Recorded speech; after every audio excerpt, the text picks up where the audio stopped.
Okay, we left off. We just started the two dots on Gimel on the base. Moser of Popo. Gozel Matei v'nifsal. Person steals a coin and then becomes discontinued currency. See, that would be similar to the truma. Truma, when it becomes contaminated for the coin, it still has value, right? It no longer has food value, consumption value, but fuel has value. A coin that becomes discontinued, the metal has value, right? It's no longer a circulating coin. It's taken out of circulation, but it doesn't have the value. What the Gemara speaks about is halacha by Ma'aser Sheni, Pidyon Ma'aser Sheni. You can only redeem it on a minted coin. What about if you have a slug where it doesn't have the imprint of the coin? Even though it has the same value, you can't redeem it because it says "V'tzarta kesef yodecha," and you need kesef tzura. It has to be quantified silver or value. That means it has to be minted. It has to be a minted coin. If it's not minted, you can't use it. Like years ago, they used to have in telcos, they called asimonim. They had like these slugs, lead slugs you put in the phone. So an asimo means a piece of metal that's not minted, it's not imprinted. So Gemara uses the term asimon. If you want to be quoted by Shishena on the simon, it's not valid. So even though they discontinue it, it doesn't have its original values. It's similar to truma being reduced from consumption value to fuel value. Just another application of it. Gozel matei v'nifsal truma v'nitmeis chomzol v'pesach over the harishal for necho. Now, yesterday I was just talking to David because he didn't have it correct. It wasn't correct. He quoted something. Versus Bava Kama. Kol hagas lonim v'shalom k'shas ha'gzeilu. When you steal something, you pay its value from its value when you stole it. So let's say a person steals something, it's worth $1,000.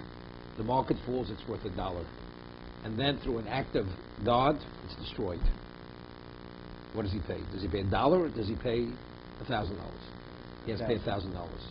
Because Torah says either you return the item that you took or compensate the person for his value when you took it out of his domain. Right? Let's say it was worth $1, went up to $1,000 and it's destroyed. You pay $1. Okay?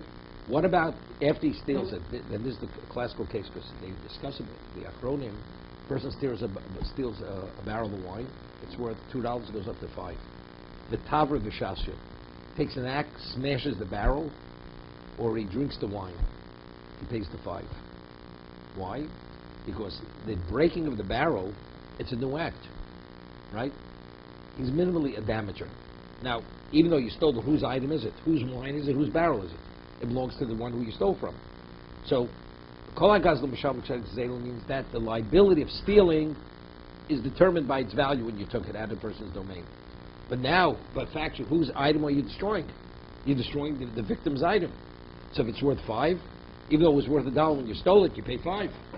Or you drink it, you pay, because now you destroy it. Since the machlokas, the famous machlokas, the Ksos and the Sibis, the act of breaking it, is that considered a new act of stealing? Or is that called, the liability is damage? It doesn't make a difference. But the whole idea is like this, that stealing is when you take something out of a person's domain. But to be a thief, you have to do a ma'aser kinyan. You have to do an act of acquisition. Right? You have to lift it. You have to lift it up. Okay, so you've already acquired it. Now when you destroy it, the question is, now I'm taking it further out of his domain. Till now it's only, the item exists, the article exists, but it's out of his domain. Now I'm taking the article out of existence. So that's, you're furthering the act of stealing. See, initially if I go into a person's barrel, smash it, you're a damager. Nobody argues. Right? Never stole it. But here you already stole it, so bring it out of his domain to a greater degree. Is that extending the act of theft, or is that a new act that's called you're a damager? It's new classification. What if you steal the barrel and the price goes down to 5 2, and then you break it up? Pay 5. No, because you're drinking it afterwards. Are you paying it from the time that you broke it? No. Or you take the maximum of those. You don't have to be a genius on this one. The Torah says when you steal, you have to pay the value of what it was worth when you stole it. Either you return the item or its value. So it's 5, it drops to 2. And now Still you, liable for the 5 because the Torah says you pay whatever its value was when you stole it. Simple. Okay? Possession of a stolen item, isn't it still active paper? In other words, because you have an obligation to return it continually, you're continually a thief, correct? Yes. You continuously violated the law of losigzo. It's ongoing. Withholding. Withholding a person's property, you're a violation of losigzo. Correct? Okay? This is in Baba Mitzvah. Baba Kama. Baba Kama. Baba Kama. What terminates it from damages what aspect? What terminates? What happened? What was it worth when he broke No. it? You said that if one steals something, as long as the object is in the possession of the thief, he's continuously in violation of being guilty. Now he destroys it, or he damages it. There's a change in what's happened. He's no longer in the category of a thief. He's in the category of someone who must make restitution. Yeah, but I'm not so sure. The halacha is if a person borrows money and withholds payment of a loan, you're not a thief. Why aren't you a thief? Because when I lent you money, it's a debt. So I'm not withholding your object. It's not your object. I owe you the money. Okay? What about a person works and the employer owes him a wage, and you say, I'm not paying his wage. I'm not paying the wage. You're a violation of Losashok. That's stealing. Someone asks, what do you need? A new lav? It says Losigzo. So Gemara says you're in violation of 2 lav. 2. So over there also it's a debt, but the debt came about differently. Initially, I lent you the money. You had a right to be in possession of that money. So I agreed to what? To be out of pocket to do you the favor. Therefore, when you withhold now, you're not a thief. But initially, I'm only working to be paid. Withholding payment, you're a thief. Although it's only a debt. Okay? It's a debt. So now, every moment you don't pay, you're withholding payment. So over there, it's a debt. It's not an object. See here also, the Torah says, every moment you possess his item, you must return it. If it doesn't exist, now you have to compensate him, now you have restitution. But every moment you have an obligation to make restitution. Withholding that value is like withholding the wage of the employee. Be the same thing. It's still an act of theft. It would be an act of theft.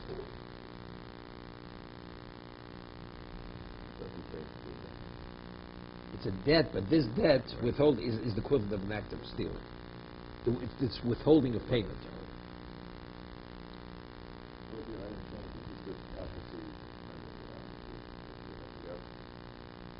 No, that's called Shina Kona. You only pay the value of the seeds. That's called you've altered, because you've altered the item. You don't have to return it anymore, but you have to pay its value. Okay? So it says he can take the object and present before the Lord. But if you hold that, even if it's not a noticeable damage, you consider damage a high gaznu, he's considered a thief.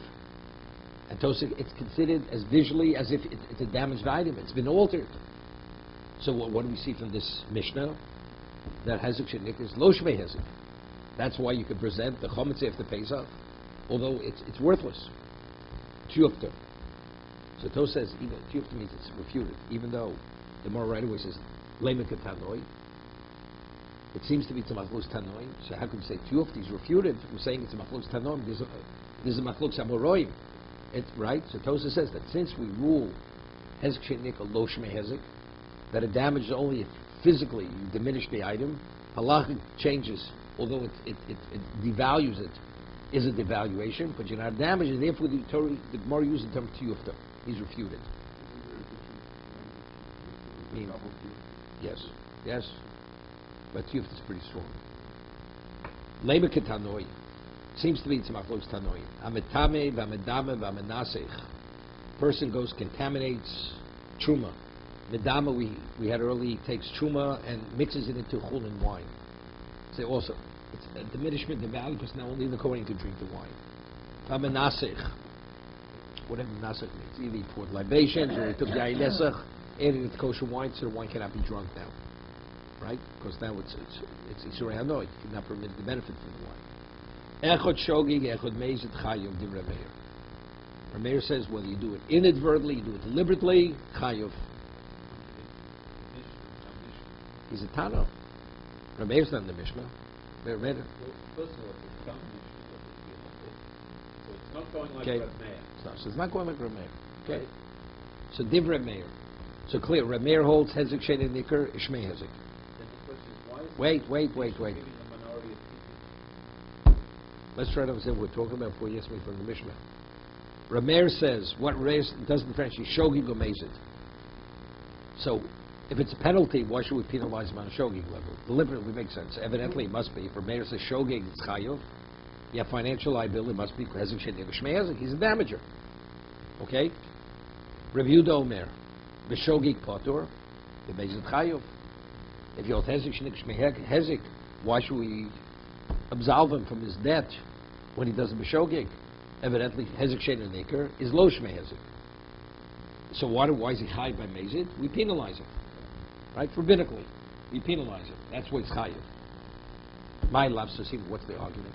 What Rameir doesn't differentiate, and Rabbi Yehuda does differentiate between Shogig and Mezid. My love, evidently, this is the argument. Marsov Hezek Sheni Nikr, Shmei Hezek. Rameir's opinion that you are a damager, therefore, if the person damages, we don't differentiate. We say, Odamud L'olam. The person always has full liability if he damages. We don't differentiate between Shogig and Mezid. That's what Rameir says, even Shogig Chayiv. Marsov Lo Shmei Hezek. It's not, so why Chayiv and Mezid? That's a penalty. Inadvertently, we don't penalize the person. Correct? Seemingly, that's the argument. Omer of Nachman Yitzchok, no. No proof. It's not a conclusive proof. The Kuli Alma Hezek Shein Dika Lo Shmei Hezek. Everybody is of the opinion you're not a damager. So we have a problem. So why doesn't Rameir hold him liable when he does B'Shogig? V'hocha b'kontu shogot to Mezid. We penalize. Now, if you penalize a person, even if he's Shogig, you understand, the guy's really going to be careful. He's definitely not going to do it deliberately. Even inadvertently we penalize you, you're going to take every precaution not to bring about any level of damage, even though it's unnoticed damage to the poor person. So it's intensifying the penalty. By extending it even to a Shogeg, we're actually intensifying the level of penalty. It'll cause the person to be more careful. I'll give you an example. We rule halacha, Chatzi Nezek is Knas. If a tamen, animal that's not a gora, goras, right? You pay 50% of the damage, so that is classified as penalty. It's machlok. Is it mamono or is it knosa? We rule it's knas. What's the argument? The argument is, do we say every animal is in essence a gora, except, and therefore we should have full liability, full restitution. However, since the person, in terms of the perception of the owner, he's not aware of its true nature, so the Torah has rachmanus on the person, therefore it lowers the debt, you only pay 15%. But really what you're paying is restitution. They're giving you a discount on the restitution. That's the opinion that it's restitution, it's mumble. The other one says no, until an animal establishes a gora, he's not a gori. An animal is naturally docile. He has to be established 3 times, he becomes a gora. Okay? So why do you have to pay 50%? So don't pay anything. It's knas. So Rashi explains, knas means, of course, we want you to be even more careful. When it comes to this issue, it's not because you were negligent or you weren't responsible as an owner. We want you to be more responsible. We want society to be even more protected. So even though it's docile, there's always possibility the animal may cause damage. Therefore, we hold you accountable but that's a penalty because it's not restitution. Okay? So the same idea. We penalize you even on the shogeg level because by penalizing the shogeg, you're going to be careful not to do it deliberately. No question. Societal. Yeah, definitely. Every penalty is societal. So it's penalty, not damage. Right? Well, if you hold Eidah Nikr, then it's penalty. Right, but The Marsov, so Konsu Shog got to Mesa. Marsov, a little Konsu Shog got to Mesa. Rebukes this. I disagree. It's enough deliberately to penalize him. Shogi, there's no reason to penalize him.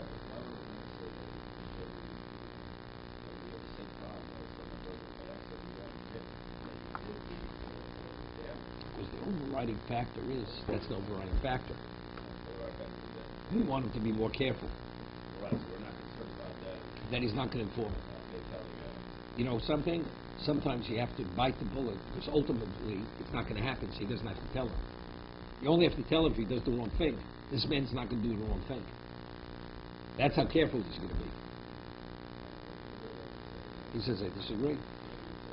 Yeah, he says, it's shogig, we can't penalize him because then somebody else may be doing the wrong thing because he won't be informed. That's the argument.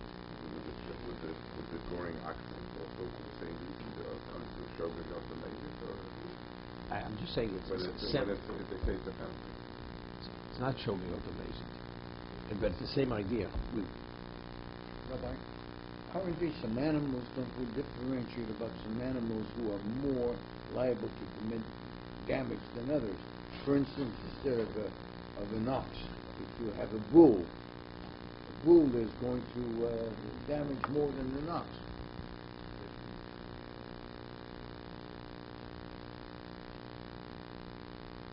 Maybe.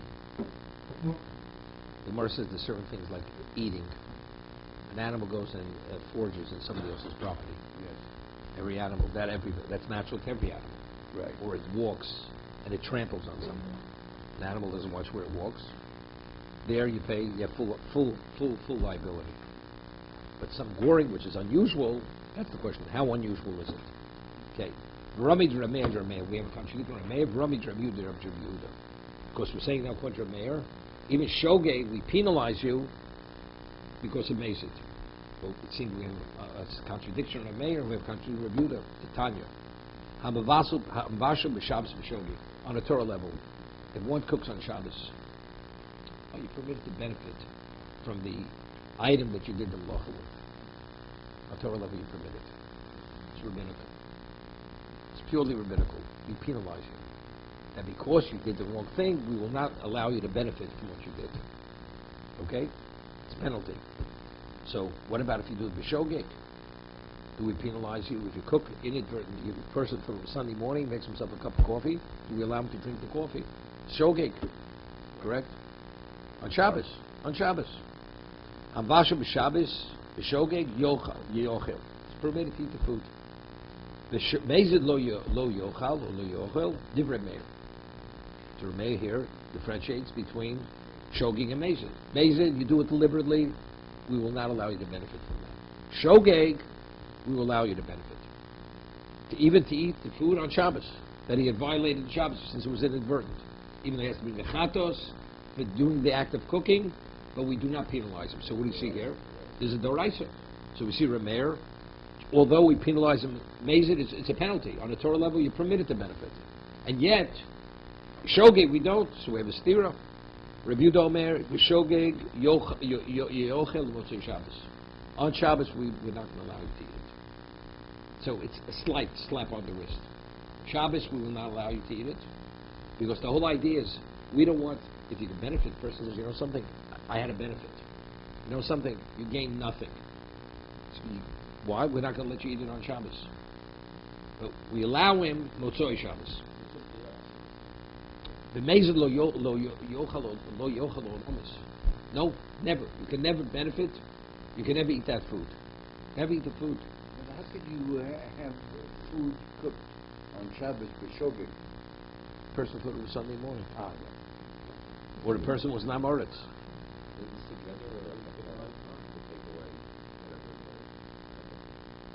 It's a penalty. It's a penalty. We penalize. It's a knas. So is that a kafara or that's just to prevent people from doing it? The main thing is to prevent people from doing it. Rav Yochanan Asandlo Omer, B'shogeg yochal lemotzei Shabbos la'acherim. The person who's cooked in the birth, he can never eat it, ever. Other people can, v'lo lo, but not himself not. B'mezid lo yochal olomis lo lo la'acherim. But it was done deliberately. No Jew could benefit from it. He'll eat it. But another party, not himself. Correct. It seems that, we've had this discussion before, when he goes out for dinner on Friday night, and when he arrives and the house is smelling as if it's cooking going on, are we permitted to eat at the table? It seems from both of these opinions that the shogun, this woman who didn't know the rules, that he could eat. She knows the rules. She does know the rules, but it's not that important to her. Oh, that's called deliberate. That's called deliberate. No, but if she didn't know the rules, It depends how we rule. in both cases the guests can eat. According to Rabbi Shogi Yochel, yes. In both cases the guests can eat. Well, not everybody. According to Rabbi Yochanan Santi says Shogi Yochel l'motzei Shabbos la'acheri. Yehuda, on Shabbos you can't eat. Yeah. But Rabbi Meir says on Shabbos you could eat. And Rabbi Yehuda said, No, Rabbi Yehuda Shogi Yochel l'motzei Shabbos. no, but 2 out of 3 say on Shabbos Shogi cannot eat it on Shabbos. he said, Rabbi Yehuda is saying that the person himself Cannot. eat, but the guests can. Shogi Yochel l'motzei Shabbos la'acheri. That's all Rabbi Yochanan Santi. Right, correct. The guests can. Can. The guests can eat. That's a big, because I always thought no way. You want to know something? A person who cooks on Shabbos, right, and doesn't know, see, if you thought it was early and it was later, okay. A person didn't know, you can't trust that person's kashrus. Okay. I told you the story. There was a person in Englewood community, and he was an observant person. He was a guest at somebody else's house, and he smells like somebody's making stir-fried vegetables. And he was a nosy guy, very curious. He sticks his nose in the kitchen. Sure enough, the woman is making stir-fried vegetables for lunch. And he for sake of showing bias, he didn't share it with his wife, because if he knew his wife would hear about it, they're out of there immediately. It'll be like an explosion. So he kept quiet. So he shared this meal and play. About 2 weeks later, we went to Israel. He says, maybe I should have told my wife. Right? But he didn't. But again, you weren't. The person knew better. Shabbos wasn't important for us. She had guests. She did it. It's finished. That's deliberate. Amazing. That's amazing. Only Vermeer says that you can eat it on Shabbos. You have cases where people have housekeepers. Where they won't, but they'll have the housekeeper prepare the food. Or the housekeeper will, let's say they forgot to put in the urn, the coffee urn. And they like fresh coffee, right? And they'll have the housekeeper make the coffee or plug in the urn. Shabbos morning. It's a different case. Yeah, but that's not being lack of shvus. It's all off limits. It's off limits. Because the non-Jew didn't look on your behalf. And you instructed him to do it. But the guest, That's not so simple. That's the it. guest, What? the guest, Also, that's deliberate. That's deliberate. because that's deliberate. That's called deliberate. Deliberate. That's deliberate. How about David's question? If the maid made it on their own. This comes up. You have a hotel, and they provide coffee for the guests. The majority of the guests are not Jews. No, it's not kosher. The Mishnah Berurah says, although there are opinions said you can drink coffee, but because when it comes to a food item, there's a basis to be machmir. Because whenever you have a food item, because you benefit in a certain way, you may ask the non-Jew to do more for you. Because since you benefit from something that was done on Shabbos, let's say you want another cup, right? Let's say a non-Jew would cook food for himself, make a hard-boiled egg, or scrambled egg, whatever it is. So he made it for himself. And the fire was lit before Shabbos. It's not a question of bishalach. If you eat those eggs, what happens if you want something else? You want him to cook something else for you, because you had such benefit from it. It's not a monetary, it's a physical benefit. You may ask him to do more. Therefore, by eating or drinking, there's a chumrah that even if he did it for himself, you should not benefit from it.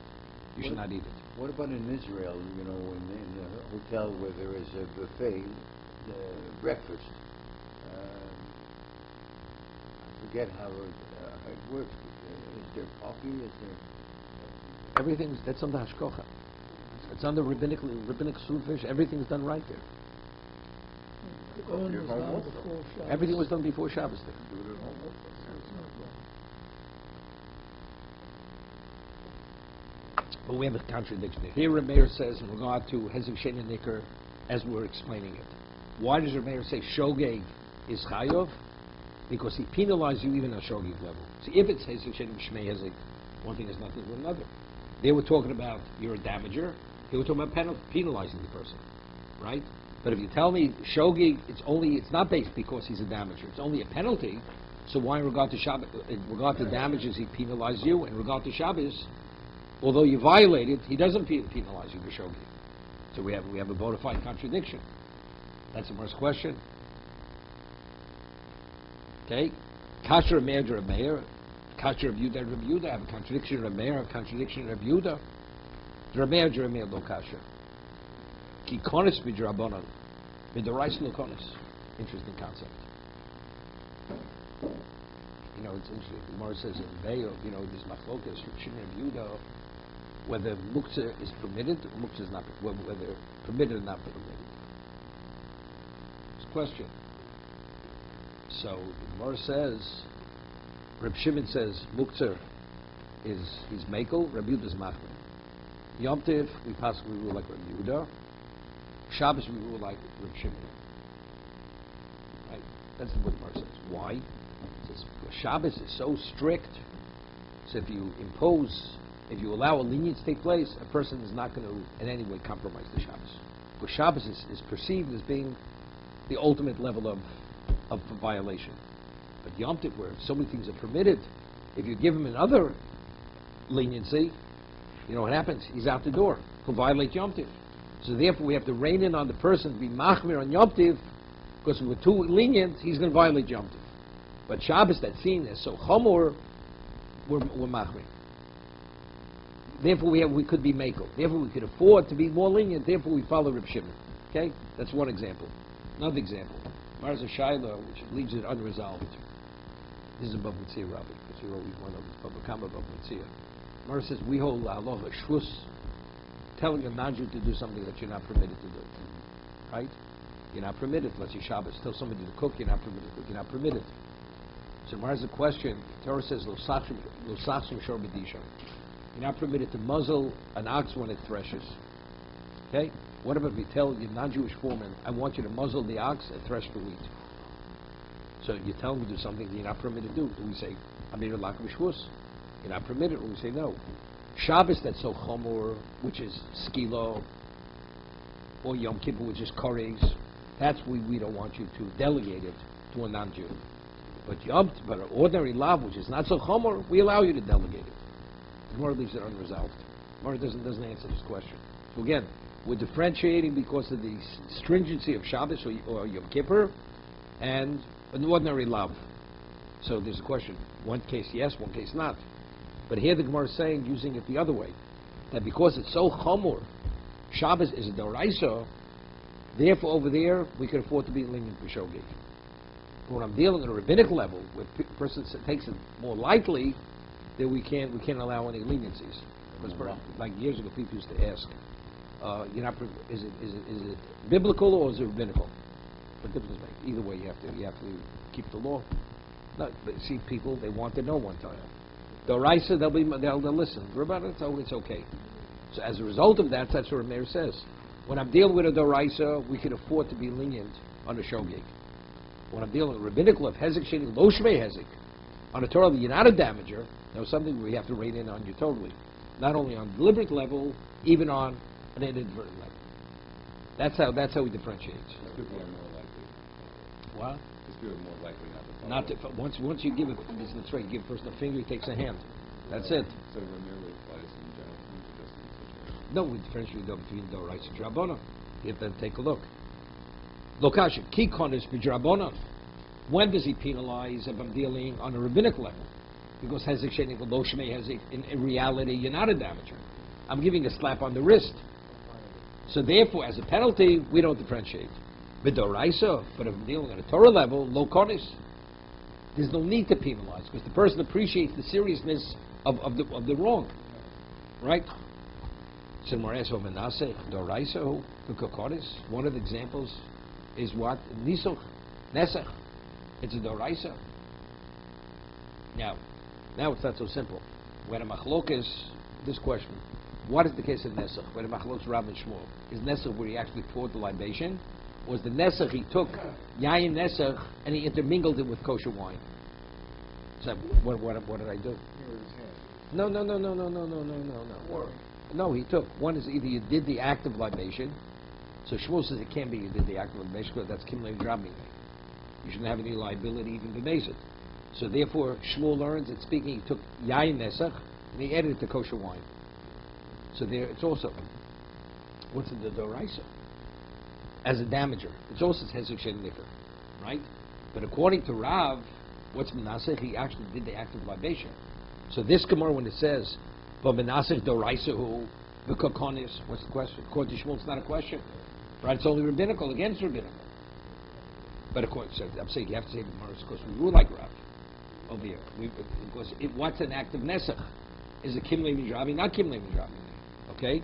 But, no, we want to know what's the case. But Rav said the idolatry is the libation. Lifting it, the moment you lift it, you're a thief. So since you become a thief prior to having the liability, death penalty, therefore you have the financial liability. So I'm saying what the Gemara says over Manascha Doraisu, the Kokonis, it's Doraisu. It's not a Doraisu. It's rabbinical.